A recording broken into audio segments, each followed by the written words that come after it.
Bonjour chers frères et sœurs. Alors après deux mini-séries qui nous ont paru importantes avec le Père Paolo, on reprend le rythme des vidéos à partir de l'évangile de la messe quotidienne.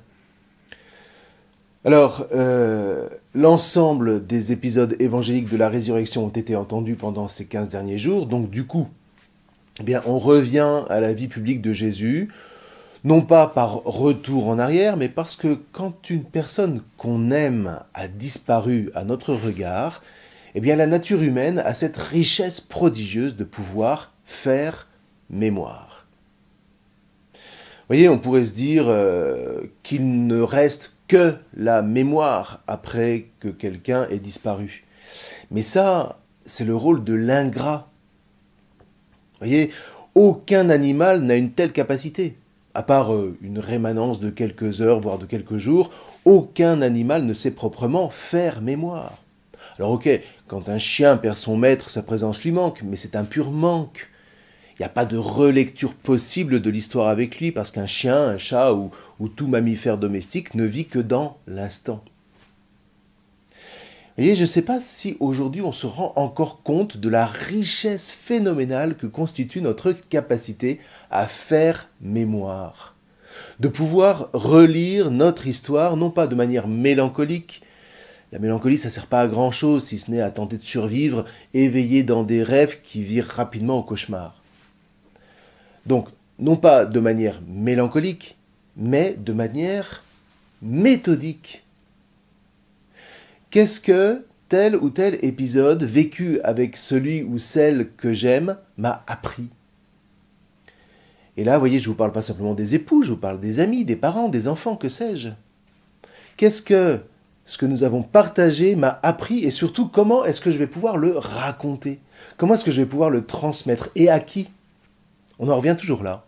L'art de raconter, comme cet acte de mémoire qui fait que, alors même que nos figures de repère ont disparu, ce qui a été semé à leur contact commence en nous à porter du fruit.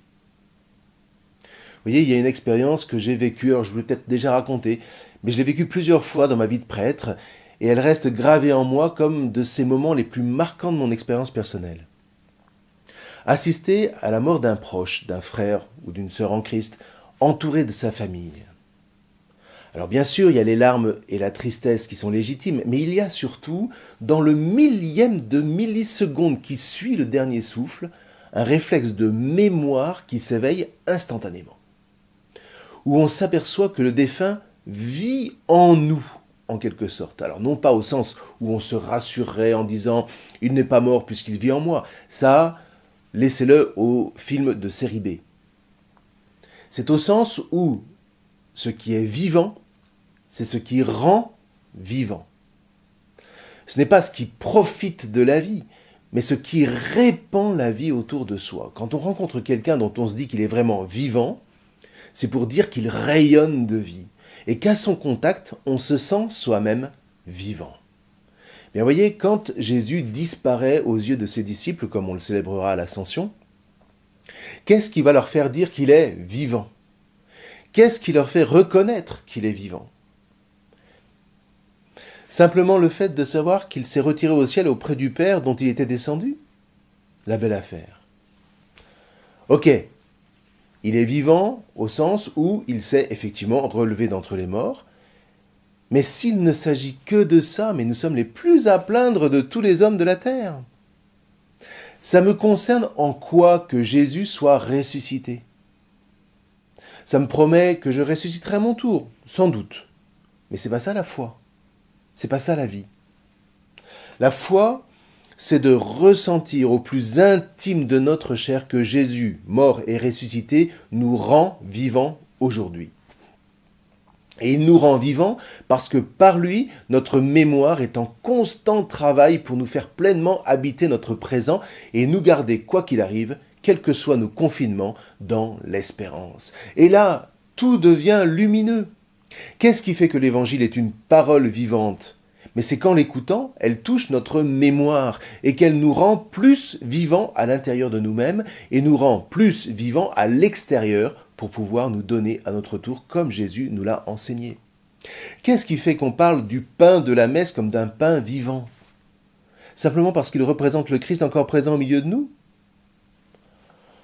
Alors je ne dis pas que ce n'est pas le cas, mais si on s'en tient là, mais quelle dérision!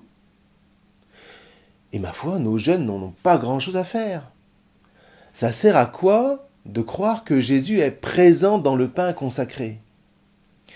Mais si le pain consacré est vivant, c'est qu'il est chargé d'une mémoire qui touche ma mémoire et me rend vivant, me rend plus vivant que jamais. Voilà le pain vivant. Et ça déborde sur tout le reste. Quand vous allez vous balader dans la nature et que vous en revenez en forme, mais c'est parce qu'elle est vivante, au sens où elle transmet la vie qui l'habite, et non pas simplement au sens où elle fourmille d'animaux ou de végétaux.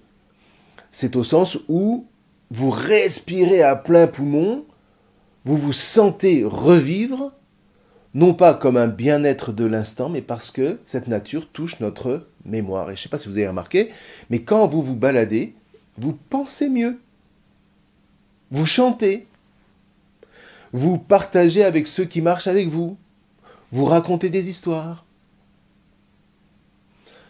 Alors vous vous dites peut-être, mais pourquoi est-ce qu'il nous raconte tout ça? Mais parce que c'est précisément ce à quoi Jésus nous invite dans l'évangile d'aujourd'hui. Les foules ont été nourries. Et voilà qu'elles poursuivent Jésus pour qu'il les nourrisse encore. Et là, vous voyez, soit elles ne cherchent qu'à avoir le ventre plein, et là c'est dérisoire. Soit elles s'attachent à Jésus parce que, à son contact, ces foules se sentent revivre. Amen, amen, je vous le dis. Vous me cherchez non pas parce que vous avez vu des signes, mais parce que vous avez mangé de ces pains et que vous avez été rassasiés. Travaillez non pas pour la nourriture qui se perd, mais pour la nourriture qui demeure jusque dans la vie éternelle, celle que vous donnera le Fils de l'homme, lui que Dieu, le Père, a marqué de son sceau. Vous voyez, quand Saint Jean écrit ces paroles, il fait lui-même mémoire de ce qu'il a entendu autrefois de la part du Maître, mais il l'entend aujourd'hui à la lumière de la résurrection et il comprend ce qu'à l'époque il n'avait pas compris. Il ne ressentait pas Jésus vivant en lui. Il ne savait pas encore reconnaître ce qu'était la vie en Jésus. Jésus était vivant parce qu'il rendait vivants ceux qui mettaient leur foi en lui.